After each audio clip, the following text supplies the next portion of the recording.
नमस्कार दोस्तों, मेरा नाम रूबी कैम्बो है। मैं असिस्टेंट प्रोफेसर सीएसई विभाग Rungta college of engineering and technology Bhilai Chhattisgarh से आज आपके सामने अपने नए टॉपिक के साथ उपस्थित हूँ।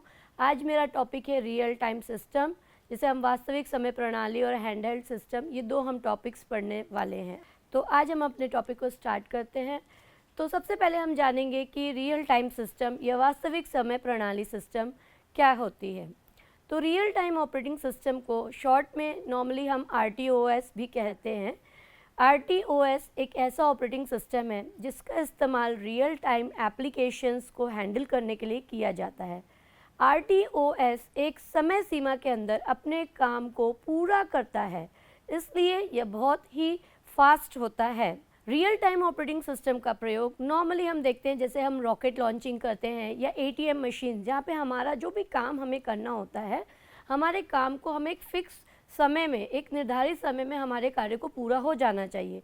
तो ऐसी जगह पे हम जो ऑपरेटिंग सिस्टम यूज़ करते हैं उसे हम कहते हैं रियल टाइम ऑपरेटिंग सिस्टम।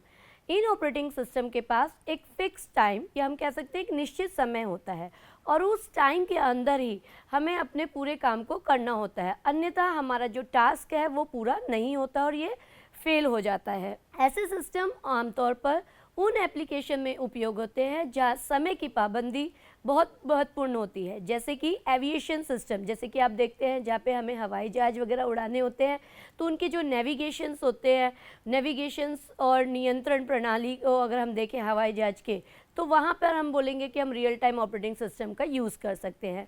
दूसरे उदाहरण अगर हम देखें, जैसे कि मेडिकल डिवाइसेस जो होते हैं, मेडिकल उपकरण, जहाँ जैसे कि एक पेशेंट जो ICU में अगर है तो उसका हमें कंटिन्यूसली हार्ट मॉनिटर करते रहना है या पेसमेकर में हम चेकिंग करते हैं, तो यहाँ पे हमें टाइम टू टाइम रिपोर्ट चाहिए जिसके बेस पे हम डिसीज़न लेते हैं।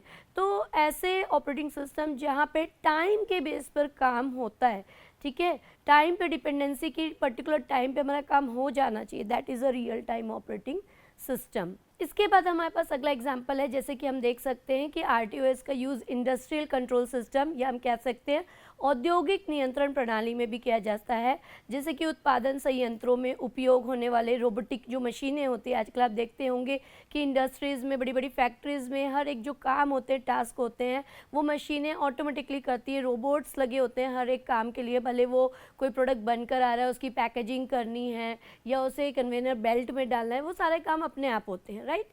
नेक्स्ट है ऑटोमेटिव सिस्टम, जैसे कि एंटी लॉक ब्रेकिंग सिस्टम जो होता है आपका ABS, वहाँ पे भी हम रियल टाइम ऑपरेटिंग सिस्टम की बातें करते हैं। अगर हम देखें वास्तविक समय में ऑपरेटिंग सिस्टम या वास्तविक समय ऑपरेटिंग सिस्टम जो RTOS है, ये एक विशेष प्रयोजन वाला ऑपरेटिंग सिस्टम होता है जिसका उपयोग उन कंप्यूटरों में किया जाता है जहाँ किसी भी कार्य को पूरे करने के लिए एक कड़ी समय या एक फिक्स टाइम लिमिट होती है, ठीक है। समय सीमा जो है वो निर्धारित होती है और वो बहुत, बोला जाए, स्ट्रिक्टली तरीके से फॉलो किया जाता है। इसे मुख्य रूप से उन सिस्टमों में हम उपयोग किया जाता है जिनमें गणनाओं के परिणामों का उपयोग किसी प्रक्रिया को उसके निष्पादन के दौरान हमें प्रभावित करने के लिए किया जाता है। जब भी कंप्यूटर के बाहरी कोई घटना घटित होती है तो इसे जो है मॉनिटर करने के लिए, मतलब बाहर कुछ भी एक्सटर्नल एक्टिविटी हुई, कोई इवेंट्स हुए, तो उसे हमें मॉनिटर करना है और मॉनिटर करने के लिए उपयोग किए जाने वाले किसी सेंसर की मदद से हम कंप्यूटर को क्या कर सकते हैं, सूचित कर सकते हैं, राइट। सेंसर वह सिग्नल उत्पन्न करता है जिसे ऑपरेटिंग सिस्टम द्वारा इंटरप्शन के रूप में व्याख्यापित किया जाता है।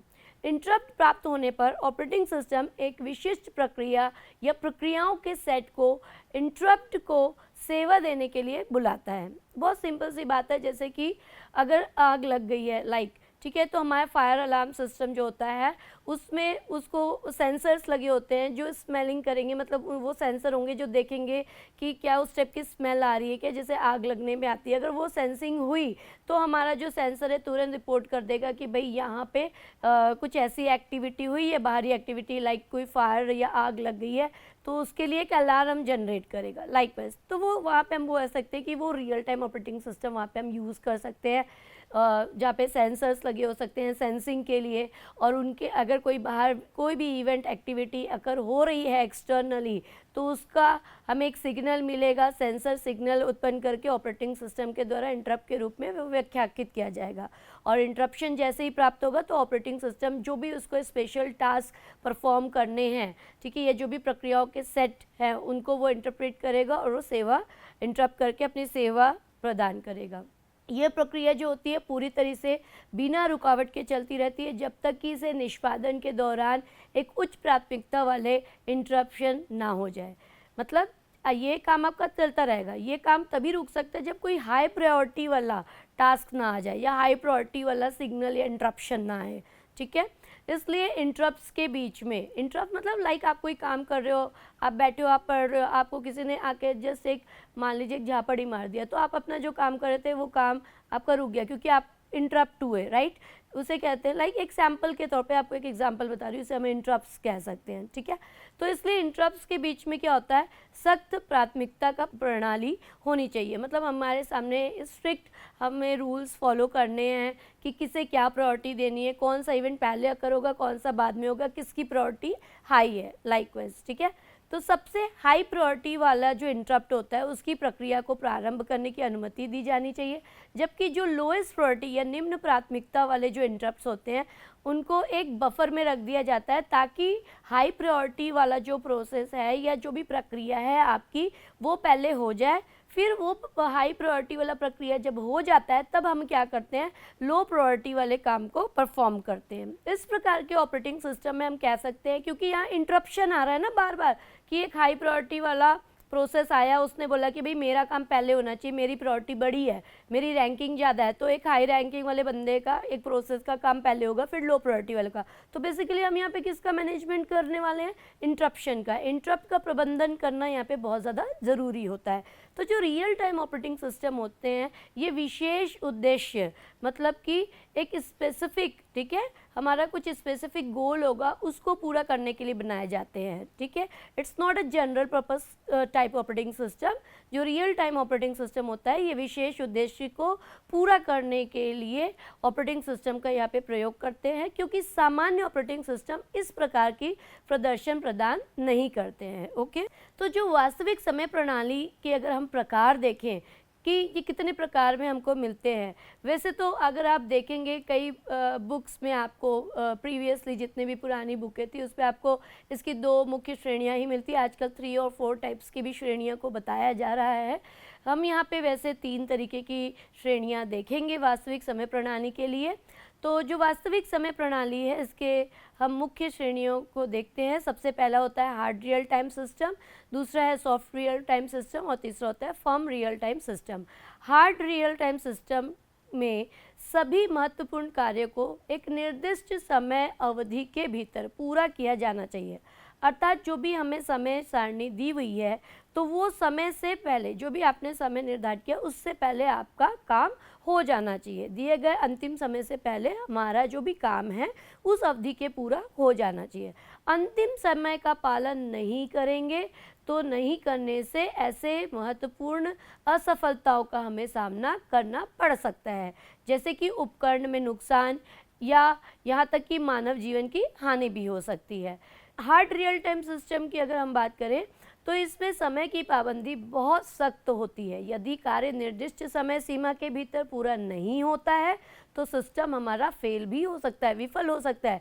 जैसे कि एयरक्राफ्ट नियंत्रण प्रणाली, भाई हमने अगर बताया है कि इतने बजे सिस्टम लैंड होगा, ठीक है, उसको या रॉकेट लॉन्चिंग है मान लीजिए, तो उससे जितने बजे हमें लॉन्च करना है, जो टाइम हमने सेट कर दिया उतने बजे हर एक एक्टिविटी, हर एक चीज़ें जो रिक्वायर्ड है एक प्लेन को या एयरक्राफ्ट को कंट्रोल करने के लिए, लैंड करने के लिए या लॉन्च करने के लिए, वो सारी चीज़ें पैरेलली हमें चेक कर लेनी, और जब सारी चीज़ें सेटिस्फाई होती है तो उसको लॉन्च कर दिया जाता है और वो एक पर्टिकुलर समय सीमा के अंदर पूरा होना चाहिए। विमान नियंत्रण प्रणाली की अगर हम बात करें, रियल टाइम सिस्टम में उपयोग कई महत्वपूर्ण तरीकों से होता है। रियल टाइम सिस्टम वे सिस्टम होते हैं जो समय की गंभीरता के साथ सटीक एवं और त्वरित प्रतिक्रिया देते हैं। विमान नियंत्रण प्रणाली में रियल टाइम सिस्टम के उपयोग के कुछ उदाहरण निम्नलिखित है। जैसे कि हमें फ्लाइट कंट्रोल सिस्टम की अगर हम बात करें, यह सिस्टम विमान के उड़ान पथ, गति और दिशा को नियंत्रित करता है। इस पर रियल टाइम डेटा प्रोसेसिंग की आवश्यकता होती है। अगर हम एक विमान को उड़ाना चाहते हैं तो उसके उड़ान पथ के बारे में देखा जाएगा, स्पीड क्या है वो देखा जाएगा, डायरेक्शन देखा जाएगा, ये सारी चीज़ों को हमें कंट्रोल करना रहेगा। तो यहाँ पे जो डेटा प्रोसेसिंग हो रही है that is a real time data. हमारे पास जो डेटा है टाइम टू टाइम आ रहा है, राइट। तो टाइम टू टाइम जो रियल टाइम डेटा है उस पर हमें प्रोसेसिंग करनी है ताकि पायलट के कमांड्स तुरंत लागू हो सके, ठीक है। अगर एक फ्लाइट उड़ाई जा रही है और देखा जा रहा है कि आसमान में अगर बहुत ज़्यादा बादल आ गए या बारिश गिर रही है, सपोज टू बी, ठीक है, या एनवायरनमेंट बाहर मौसम ख़राब हो रहा है, तो उसके अकॉर्डिंग अगर वो तुरंत इन्फॉर्मेशन पायलट को मिलेगी तभी तो वो एक्शन ले पाएगा ना। तो यहाँ पे पायलट के कमांड्स तुरंत लागू होने चाहिए, किसी भी स्थिति में त्वरित प्रक्रिया यहाँ पे मिल सके। नेविगेशन सिस्टम की अगर हम बात करें तो विमान के नेविगेशन सिस्टम में जीपीएस लगा हो सकता है या अन्य सेंसर डेटा का उपयोग करके हम विमान की स्थिति का सटीक निर्धारण हो सकता है। रियल टाइम प्रोसेसिंग की आवश्यकता होती है ताकि विमान अपनी सही स्थिति पर बना रहे और कोई भी आवश्यक सुधार तुरंत किया जा सके। अगर हम एंटी कोलिजन सिस्टम की बात करें तो यह सिस्टम विमान को अन्य विमानों या अवरोधों से टकराने से बचाने के लिए काम करेगा। जैसे कि आप जानते हैं कि अगर एक फ़्लाइट उड़ रही है, ठीक है, एक विमान उड़ रहा है, तो वो अगर कोई सामने से दूसरा विमान आ जाए तो टकरा जाएगा, एक्सीडेंट हो सकता है, राइट। तो कैसे उस विमान को आसमान में पता चलेगा कि भाई उसके सामने कोई दूसरा विमान आ रहा है या कोई अन्य विमान उसके सामने हो सकते हैं या कोई अवरोध हो सकता है, तो उससे बचे रहे। तो इसके लिए हम एंटी कोलिजन सिस्टम की मदद से ये चीज़ों से हम बचते हैं, ठीक है। तो रियल टाइम डेटा एनालिसिस की मदद से ही यह सिस्टम जो होते हैं संभावित खतरों की पहचान करते हैं और पायलट को अलर्ट करते हैं, साथ ही आवश्यक सुधारात्मक क्रियाएं भी सुझाव दी जाती है या सुझाता है। फॉर एग्जाम्पल अब अगर विमान की बात करें, इस पर इंजन कंट्रोल सिस्टम की बात करें तो विमान के इंजन की कार्यक्षमता और प्रदर्शन को नियंत्रित करने के लिए रियल टाइम सिस्टम का उपयोग किया जाता है। यह सिस्टम इंजन की विभिन्न पैरामीटर्स का निरंतर क्या करता रहता है, निगरानी करता है। भाई हमको ये भी तो चेक करना, विमान उड़ रहा है, भाई पेट्रोल इंजन कंट्रोल सिस्टम है तो हमको देखना है इंजन की कार्यक्षमता कितनी है, उसका प्रदर्शन कैसा चल रहा है, ठीक है ना। ऐसा तो नहीं है कि इंजन खराब हो जा रहा है ना। तो हमारे ये कुछ पैरामीटर्स है जो इंजन से रिलेटेड हैं, उनको हमें कंटिन्यूसली मॉनिटर करना करता है और किसी भी असामान्य स्थिति में हमें तुरंत फिर क्या करनी होती है, अगर कोई चीज़ हमने ऐसे रिपोर्ट की या हमें कोई ऐसा पैरामीटर मिल गया जिसकी वैल्यू मतलब बोल सकते हैं कि एक तरीके से एरोनियस है या ऐसी वैल्यू आ रही जो नहीं आनी चाहिए, जिसके बेस पे एक्शन लेना है तुरंत, नहीं तो विमान को नुकसान पहुंच सकता है। तो ऐसी परिस्थिति में, असामान्य स्थिति में हम तुरंत प्रतिक्रिया करते हैं। फिर हम ऑटो पायलट सिस्टम की अगर बात करें तो यह सिस्टम विमान को स्वतः उड़ाने की क्षमता देता है, ऑटो पायलट, ठीक है। तो इसमें रियल टाइम प्रोसेसिंग का उपयोग हो सकता है ताकि विमान की उड़ान पथ, ऊंचाई और अन्य पैरामीटर को हम स्ट्रिक्टली सटीक रूप से नियंत्रित कर सकें। इन सभी प्रणालियों में रियल टाइम सिस्टम का उपयोग यह सुनिश्चित करता है कि विमान की सुरक्षा और प्रदर्शन उच्चतम स्तर पर बने रहें। तो जैसा कि अभी आपने देखा एक उदाहरण जहाँ पे हम विमान के बारे में देख रहे थे कि विमान के किस अलग अलग सेक्शंस पे हम क्या कर सकते हैं, रियल टाइम सिस्टम का यूज़ करते हैं। जैसे कि फ्लाइट के कंट्रोलिंग सिस्टम में, नेविगेशन सिस्टम में, एंटी कोलिजन सिस्टम में, इंजन कंट्रोल सिस्टम में, इवन ऑटो पायलट सिस्टम। तो हर जगह हमें रियल टाइम डेटा पे एनालिसिस करना होता है और रियल टाइम डेटा पे क्योंकि हम एनालिसिस करके एक्शन परफॉर्म करना चाहते हैं, इंटरप्शंस के बेस पे काम हो सकता है, तो ये सब चीज़ों को देखने के लिए हमारे पास रियल टाइम ऑपरेटिंग सिस्टम होता है। और दूसरे उदाहरण की ओर अगर हम जाएँ तो जैसे कि कार निर्माताओं द्वारा ड्राइवर की सीट पर हैंडल के साथ प्रदान किए गए एयर बैग्स एक उदाहरण हो सकते हैं। जब एक ड्राइवर एक विशेष समय पर ब्रेक लगाता है तो एयर बैग फूल जाते हैं, ठीक है, जिससे कि ड्राइवर के सिर को हैंडल से टकराने पे वो रोकता है। तो यदि इसमें कुछ मिलीसेकंड का भी विलंब हुआ तो इससे दुर्घटना हो सकती है। तो इसी प्रकार एक ऑन स्टॉक ट्रेडिंग सॉफ्टवेयर पर भी अगर हम विचार करें तो यदि कोई व्यक्ति एक विशेष शेयर बेचना चाहता है तो सिस्टम को यह सुनिश्चित करना चाहिए कि वह आदेश एक निर्दिष्ट महत्वपूर्ण समय के भीतर निष्पादित हो।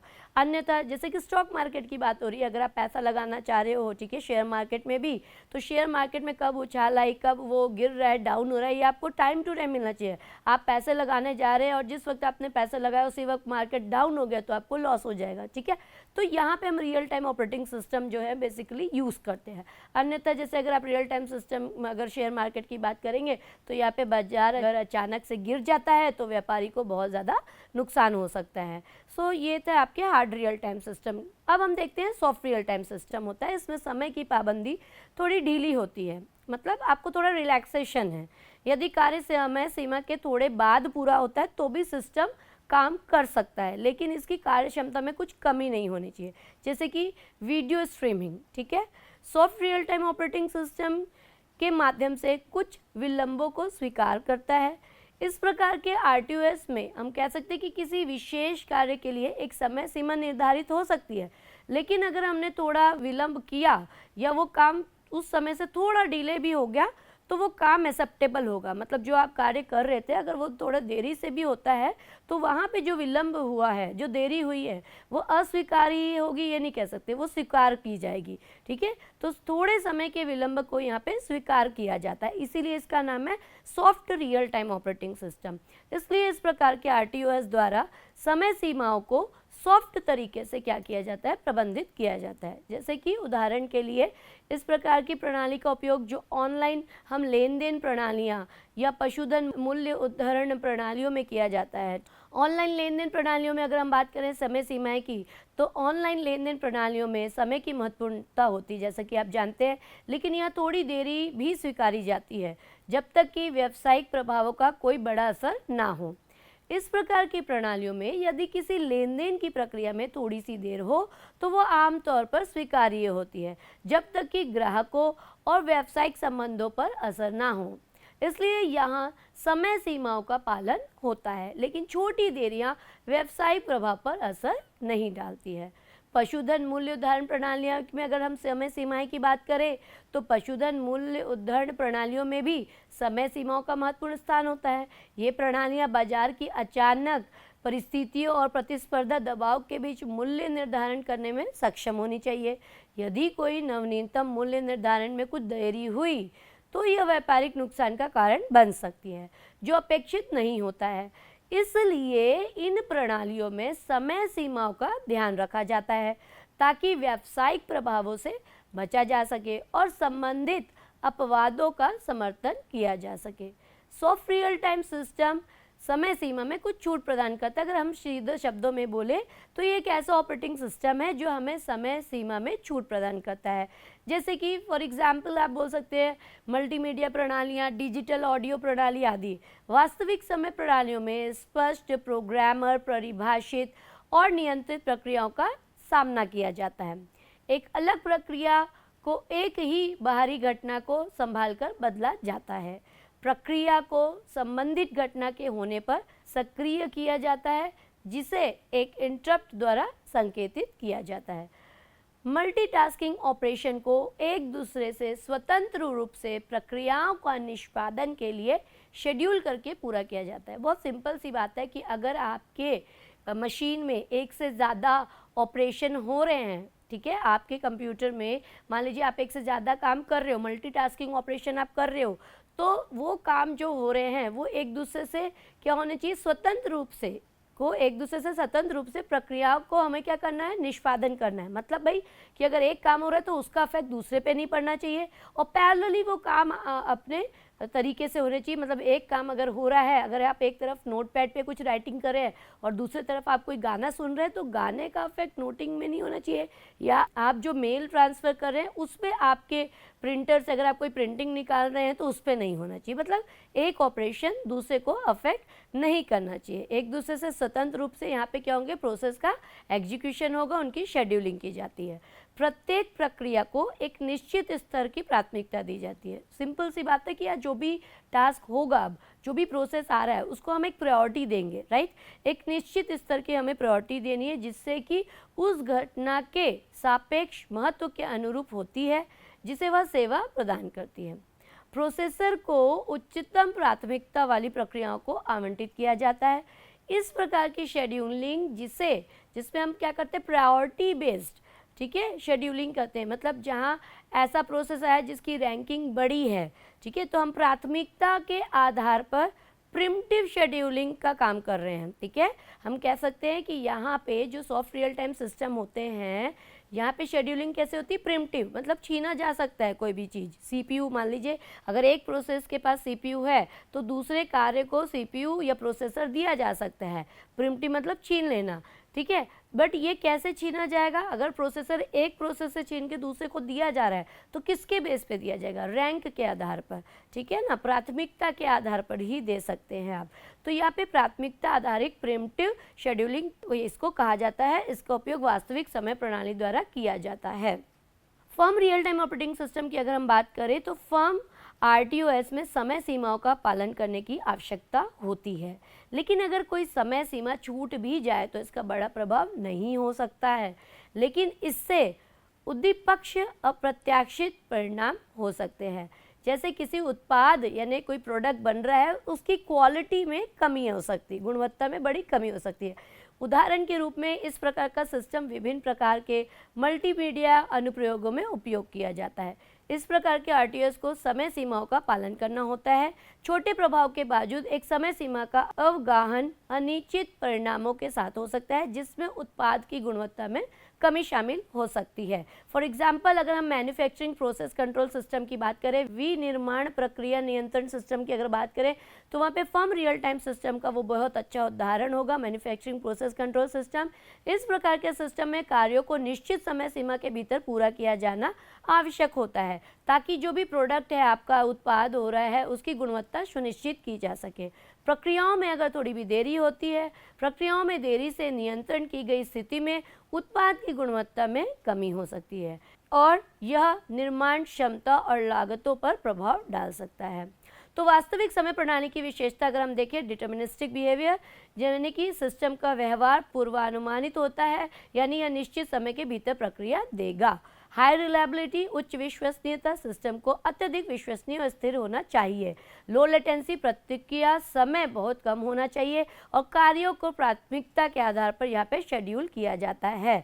और अगर हम इसके अनुप्रयोग की बात करें तो इसका यूज़ टेलीकम्युनिकेशन में, कॉल स्विचिंग, डेटा ट्रांसमिशन में कर सकते हैं, मल्टीमीडिया सिस्टम में, लाइव स्ट्रीमिंग और ऑनलाइन गेमिंग में कर सकते हैं, स्वचालित वाहन जहाँ पे सेल्फ ड्राइवरिंग कारें और ड्रोन होते हैं। RTOS वास्तविक समय अनुप्रयोगों में प्रयुक्त होता है जो निश्चित समय सीमाओं के भीतर कार्य करने की आवश्यकता होती है। रेडार उपकरण में इसका वास्तविक समय चलने वाली संरचनाएं प्रयुक्त होती हैं। नियंत्रण सिलेंडर में वास्तविक समय चलने वाली संरचनाएं प्रयुक्त होती हैं। ऑनलाइन भंडारण व्यापार में वास्तविक समय चलने वाली संरचनाएं प्रयुक्त होती हैं। मोबाइल फ़ोन स्विचिंग उपकरण में वास्तविक समय चलने वाली संरचनाएं प्रयुक्त होती हैं। हवाई यातायात के नियंत्रण प्रणालियों में भी वास्तविक समय चलने वाली संरचनाएं प्रयुक्त होते हैं। तो मेडिकल इमेजिंग प्रणालियों में भी आप देख सकते हैं कि रियल टाइम सिस्टम यूज़ होता है। यातायात नियंत्रण में, ऑटो पायलट यात्रा में, ईंधन प्रसारण प्रणालियों में वास्तविक समय चलने वाले संरचनाएं प्रयुक्त होते हैं। वास्तविक समय प्रणाली में उपयोग किए जाने वाले ऑपरेटिंग सिस्टम को ही हम रियल टाइम ऑपरेटिंग सिस्टम कहते हैं। यह सिस्टम सुनिश्चित करता है कि सभी कार्य समय पर और कुशलतापूर्वक हों। निष्कर्ष यही है कि वास्तविक समय प्रणाली ऐसे सिस्टम है जहां साम्यबद्ध प्रतिक्रिया अत्यधिक महत्वपूर्ण होती है। इसका उपयोग विभिन्न महत्वपूर्ण क्षेत्रों में होता है जहां देरी अस्वीकार्य होती है। अब अगले हम सिस्टम की तरफ बढ़ते हैं जिसका नाम है हैंडहेल्ड सिस्टम, जिसे हम कहते हैं हाथ मेल system. Handheld system operating system एक विशेष प्रकार का ऑपरेटिंग सिस्टम है जिसे छोटे, पोर्टेबल और मोबाइल डिवाइसों पर चलने के लिए डिज़ाइन किया गया है। ये सिस्टम विशेष रूप से स्मार्टफोन, टैबलेट, PDA जिसे हम पर्सनल डिजिटल असिस्टेंट के नाम से भी जानते हैं, और अन्य हैंडहेल्ड डिवाइसेस के लिए उपयुक्त होते हैं। यह सिस्टम विशेष रूप से कम पावर की खपत करने, छोटी स्क्रीन पर काम करने और सीमित हार्डवेयर संसाधनों का उपयोग करने के लिए बनाया गया है। हैंडहेल्ड सिस्टम को हिंदी में हाथ मेल सिस्टम या हाथों में चलाने वाला सिस्टम भी कहा जाता है। उदाहरण के तौर पर अगर हम देखें तो इस पे आपको एंड्रॉयड ऑपरेटिंग सिस्टम आपने सुना होगा, एक लोकप्रिय मोबाइल ऑपरेटिंग सिस्टम है जिसे गूगल ने विकसित किया है। यह स्मार्टफोनों और टैबलेटों में व्यापक रूप से उपयोग किया जाता है। उदाहरण जैसे हम बोल सकते हैं कि सैमसंग गैलेक्सी, OnePlus, Xiaomi आदि में एंड्रॉयड ऑपरेटिंग सिस्टम आज आपको देखने मिलते हैं। iOS ये एप्पल द्वारा विकसित किया गया एक ऑपरेटिंग सिस्टम है जो आईफोन, आईपैड, आईपॉड टच में आपको उपयोग होता है, जैसे कि उदाहरण के तौर पर आईफोन 13, आईपैड प्रो यहाँ पर हम देख सकते हैं। अगर मैं हैंडहेल्ड सिस्टम की विशेषताएं की बात करूँ तो सबसे बड़ा इसका विशेषता है कि ये पोर्टेबल होते हैं। क्योंकि ये छोटे होते हैं, हल्के होते हैं, तो इन्हें आसानी से किसी भी जगह ले जाना आसान होता है। इन्हें आप आसानी से जेब में, बैग में फिट कर सकते हो, उन्हें यात्रा के दौरान आप उपयोग कर सकते हो। ये बहुत ही सुविधाजनक होते हैं। टच स्क्रीन इंटरफेस देते हैं ये हमको। अधिकतर जितने भी हैंडहेल्ड डिवाइस है ये हमको टच स्क्रीन इंटरफेस का उपयोग करते हैं, जो उपयोगकर्ताओं को आसानी से नेविगेट करना, मतलब एक जगह से दूसरी जगह मूव करना है, मोबाइल स्क्रीन वगैरह में भी आप आसानी से कर लेते हो, तो ये नेविगेट करने और एप्लीकेशन का उपयोग करने में सक्षम बनाता है। टच स्क्रीन इंटरफेस उपयोग में सरल और इंटरेक्टिव होता है, जिसमें जेस्चर सपोर्ट भी आपको मिलता है।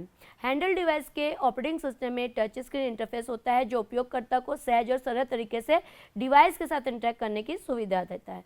बड़े और स्पष्ट आइकन, स्वाइप और टैब जैसे इंटरेक्शन विधियां उपयोगकर्ता के अनुभव को बेहतर बनाती है।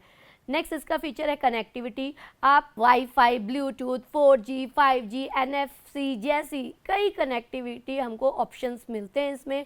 उपयोग करता है इंटरनेट, ईमेल, सोशल मीडिया और अन्य ऑनलाइन सेवाओं तक आसानी से पहुंच सकते हैं। उपयोगकर्ता आसानी से इंटरनेट ब्राउज कर सकते हैं। इसके अलावा इनकी बैटरी लाइफ की अगर हम बात करें तो यहाँ पे हैंडल डिवाइसेस में बैटरी सेविंग मोड होता है, पावर मैनेजमेंट फीचर्स होते हैं जो बैटरी लाइफ को बढ़ाने में मदद करते हैं। हालांकि लगातार उपयोग करने पर बैटरी जल्दी ख़त्म हो सकती है, लेकिन इसको चार्जिंग की ज़रूरत होती है। Power saving mode, background application management और स्क्रीन ब्राइटनेस कंट्रोल जैसी सुविधाएं भी होती हैं। यहाँ पे बहुत सारे डिफरेंट एप्लीकेशन का सपोर्ट आपको मिलता है। हैंडहेल्ड डिवाइस ऐप स्टोर या प्ले स्टोर से एप्लीकेशन डाउनलोड और इंस्टॉल करने की सुविधा देते हैं। इनमें gaming, productivity, social networking, entertainment apps की व्यापक रेंज होती है।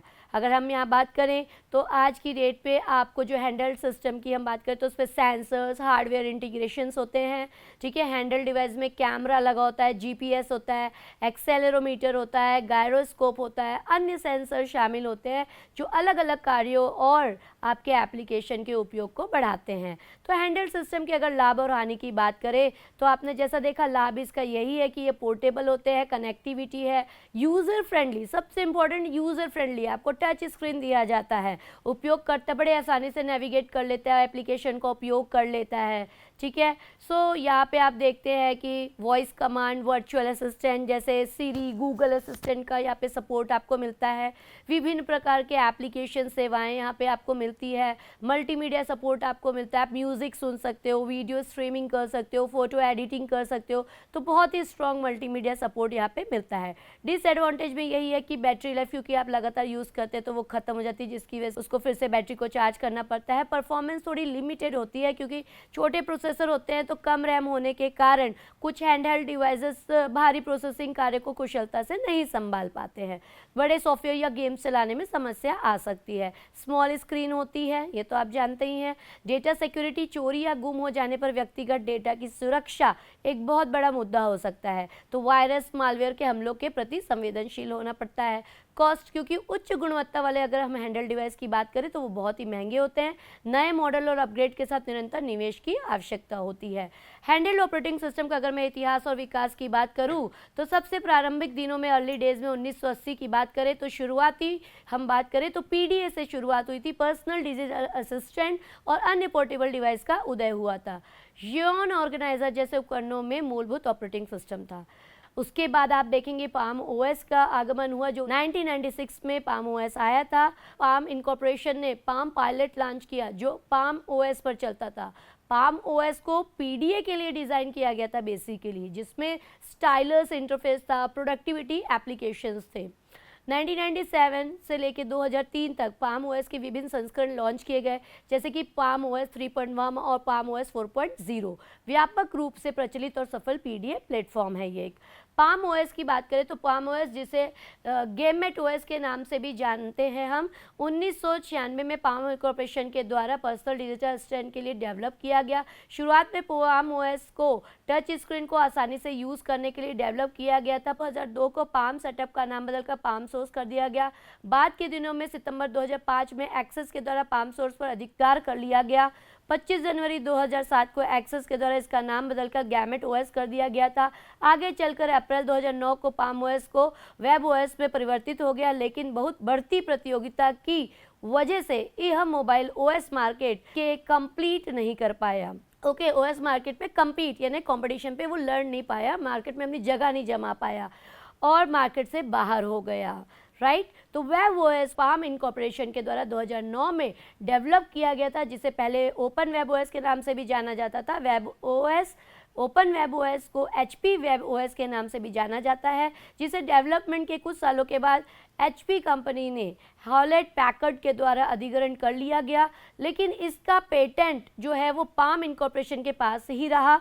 HP के द्वारा वेब ओएस के स्मार्टफोन के लिए प्रमोट किया गया। बाद में फरवरी 2013 को HP ने घोषणा कर दी कि इसे LG इलेक्ट्रॉनिक्स को बेच दिया गया है। LG इलेक्ट्रॉनिक्स इसे अपने लगभग प्रोडक्ट्स में इस OS का इस्तेमाल करता है। आप जितने भी LG के इलेक्ट्रॉनिक्स प्रोडक्ट देखते हैं तो वहाँ पे आपको पाम OS ऑपरेटिंग सिस्टम ही मिलेगा। यह एक ओपन सोर्स के तहत भी उपलब्ध है, लेकिन एंड्रॉयड के आ जाने से इस OS का मार्केट पूरी तरह से लॉस हो चुका है और उम्मीद के मुताबिक अब यह मार्केट में उतना नहीं बन पाया है। अब हम अगर 1998 की बात करें तो सिम्बियन OS आ चुका था। सिम्बियन लिमिटेड द्वारा सिम्बियन OS लॉन्च किया गया। यह इपॉक ऑपरेटिंग सिस्टम का उन्नत संस्करण है जिसे जियोन द्वारा विकसित किया गया। 2000 में Symbian OS Nokia, Sony, Ericsson, Samsung और अन्य निर्माताओं के स्मार्टफोन पर प्रमुख रूप के उपयोग किया जाने लगा। S60, UIQ, MOAP जैसे विभिन्न यूजर इंटरफेस संस्करण यहाँ पे मिलते हैं। सिम्बियन ऑपरेटिंग सिस्टम का विकास 2010 के बाद धीमा हो गया और अंततः इसे बंद कर दिया गया। इसके बाद आप देखेंगे कि ब्लैकबेरी ऑपरेटिंग सिस्टम आया था जो 1999 में आया था। ब्लैकबेरी लिमिटेड पहले रिसर्च इन मोशन कंपनी थी जिसने ब्लैकबेरी 850 लॉन्च किया। फिर ब्लैकबेरी OS ने उच्च सुरक्षा और उत्कृष्ट ईमेल क्षमताओं के साथ व्यावसायिक उपयोगकर्ताओं को आकर्षित किया। सन 2000 में ब्लैकबेरी OS के विभिन्न संस्करण लॉन्च किए गए और इसे व्यापक रूप से उपयोग में लाया गया। फिजिकल कीबोर्ड और एंटरप्राइज मैसेजिंग सेवाओं के लिए भी ये प्रसिद्ध हुआ। इसके बाद आप देखते हैं विंडोज़ मोबाइल OS आ गए। 2000 में माइक्रोसॉफ्ट ने pocket PC 2000 Windows mobile 2000 launch किया। यह operating system touch screen, PDA और स्मार्टफोन के लिए डिज़ाइन किया गया था। 2003 से 10 तक विंडोज़ मोबाइल के कई संस्करण जैसे कि Windows mobile 2003, mobile 5.0, Windows mobile 6.5 आए। एंटरप्राइज और व्यावसायिक उपयोगकर्ताओं के लिए ये बहुत उपयुक्त था। इसके बाद iOS आया था 2007 में, जो एप्पल ने पहला आईफोन लॉन्च किया था जिसमें आईफोन OS बाद में iOS था। Multi touch interface, app store, उच्च गुणवत्ता वाले एप्लीकेशन के साथ क्रांति लाया। 2008 से लेकर वर्तमान में iOS के नियमित अपडेट और नए संस्करण जैसे कि iOS 4, 7, 10 और वर्तमान में iOS 15+ चल रहे हैं। एप्पल इकोसिस्टम के साथ गहन इंटीग्रेशन और उच्च सुरक्षा सुविधाएं प्रोवाइड कर रहा है। एंड्रॉयड 2008 में गूगल ने पहला Android device HTC dream launch किया। ओपन सोर्स ऑपरेटिंग सिस्टम होने की वजह से विभिन्न निर्माताओं के डिवाइसों पर यह चलता है। 2009 से लेकर वर्तमान तक एंड्रॉयड के नियमित अपडेट और नए संस्करण जैसे कि Android 2.0 eclairs, Android 4.0 ice cream sandwich और वर्तमान में एंड्रॉयड 12+, ठीक है, इस तरीके के डिफरेंट वर्जन है जो एंड्रॉयड के आ चुके हैं। व्यापक रूप से अपनाया गया मोस्टली मार्केट में जो छाया हुआ ऑपरेटिंग सिस्टम है हर हैंडल डिवाइस पे, that is the Android operating system, और सबसे अधिक उपयोग किया जाने वाला मोबाइल ऑपरेटिंग सिस्टम है। तो यहाँ पे एक आपको टैबुलर फॉर्म पे दिख जाएगा कि कौन सा ऑपरेटिंग सिस्टम कब आया, किस कंपनी ने लाया, किस क्षेत्र में यूज़ हो रहा है, उसकी क्या क्या विशेषताएँ हैं। तो इस तरीके से आप देख सकते हैं। कुछ स्लाइडों में आगे आपको दिखेगा कि हमने बताया है कि कौन कौन से प्रमुख हैंडल्ड ऑपरेटिंग सिस्टम है, उनका विवरण किया गया है कि कौन ओपन सोर्स है, उनका एप्लीकेशन स्टोर क्या है, कस्टमाइजेशन किस तरीके का मांगता है, सुरक्षा कैसी चाहिए। तो इसमें सिर्फ मैं आपसे लास्ट में यही कहना चाहूँगी कि विभिन्न प्रकार के हैंडल ऑपरेटिंग सिस्टम है जैसे कि एंड्रॉयड जिसे विकास किया है गूगल ने, ये ओपन सोर्स है, इसका एप्लीकेशन स्टोर है गूगल प्ले स्टोर। इकोसिस्टम में ये स्मार्टफोन, टैबलेट, स्मार्टफोन, टीवी में आज की डेट में आपको मिलता है और ये कस्टमाइजेशन इसका व्यापक है। सुरक्षा, नियमित सुरक्षा अपडेट गूगल प्ले प्रोडक्ट के साथ ही आपको मिलता है। iOS को देने वाले थे एप्पल जो ओपन सोर्स नहीं है और एप्पल के ऐप स्टोर पे आप एप्लीकेशंस डाउनलोड कर सकते हो। उसका इकोसिस्टम जो है वो iPhone, iPad, iPod, iPad touch, Apple watch है, कस्टमाइजेशन इसकी सीमित है, और सुरक्षा की बात करें तो यहाँ पे अत्यधिक सुरक्षा सुविधा आपको मिलती है। बाकी और भी ऑपरेटिंग सिस्टम है जो मैंने आपसे डिस्कस किया, पाम ओएस, सिम्बियन, सबसे पहले पाम आया था जो ओपन सोर्स नहीं था, ठीक है, उसकी एप्लीकेशन स्टोर सीमित थी, इकोसिस्टम उसका सिर्फ पीडीए तक वो सीमित था, कस्टमाइजेशन भी इसकी सीमित थी, और सुरक्षा बेसिक सुरक्षा थी। तो निष्कर्ष हमारा यही निकलता है कि हैंडहेल्ड सिस्टम उपयोगकर्ता को अनेक सुविधाएं प्रदान करते हैं, जैसे कि पोर्टेबिलिटी, कनेक्टिविटी, लेकिन इनके साथ कुछ चुनौतियां भी आती है, जैसे कि बैटरी लाइफ और सीमित प्रदर्शन। उपयोगकर्ता की आवश्यकताओं और उपयोग के आधार पर हैंडल डिवाइस का चयन करते समय इन लाभों और हानियों को ध्यान में रखना महत्वपूर्ण है। फाइनली मैं कंक्लूड करूंगी कि रियल टाइम सिस्टम वे सिस्टम होते हैं जो दिन के 24 घंटे के दौरान निरंतर डेटा प्रोसेसिंग और नियंत्रण करते हैं। इन सिस्टम का प्रमुख लक्ष्य समय में निरंतरता और सुरक्षा होती है, जैसे कि विमानिकी नियंत्रण, उच्चतम स्तर की वाणिज्यिक संचालन और ऑटोमेटिव इंजन नियंत्रण। हैंडहेल्ड सिस्टम छोटे आकार वाले उपकरणों में चलने वाले ऑपरेटिंग सिस्टम होते हैं। ये उपकरण जैसे कि स्मार्टफोन, टैबलेट, पीडीए शामिल होते हैं जो मोबाइल कंप्यूटिंग के लिए उपयुक्त होते हैं। इन सिस्टम का उद्देश्य उपयोगकर्ता अनुकूलता और मोबाइल पहुंच प्रदान करना होता है। तो यहाँ पे हमने आज रियल टाइम सिस्टम और हैंडहेल्ड सिस्टम दोनों ही ऑपरेटिंग सिस्टम के बारे में पढ़ा। दोनों के अलग अलग उपयोग और विशेषताओं के साथ आज हमने देखा कि दोनों ही ऑपरेटिंग सिस्टम किस तरीके से अपनी अपनी जगह यूज़ होते हैं। ये दोनों ही विभिन्न तरीकों से तकनीकी और उपयोग के पहलू में महत्वपूर्ण भूमिका निभाते हैं। अगर हम फ्यूचर की बात कर ले, भविष्य देख ले, तो भविष्य बहुत ही बेहतर है आरटीओएस और एचओएस का, क्योंकि आज इंटरनेट, आईओटी आ चुका है। मशीन लर्निंग के उपयोग से रियल टाइम सिस्टम का बहुत ही विस्तार हो रहा है। भविष्य में ये सिस्टम और भी अधिक स्मार्ट, आधुनिक और सम्मिलित होने की संभावना है जो विभिन्न उद्योगों में लागू हो सकते हैं। तो इसी प्रकार आज मैंने आपको रियल टाइम ऑपरेटिंग सिस्टम और हैंडहेल्ड ऑपरेटिंग सिस्टम को समझाया। आज का सेशन हम यहीं ख़त्म करते हैं। धन्यवाद।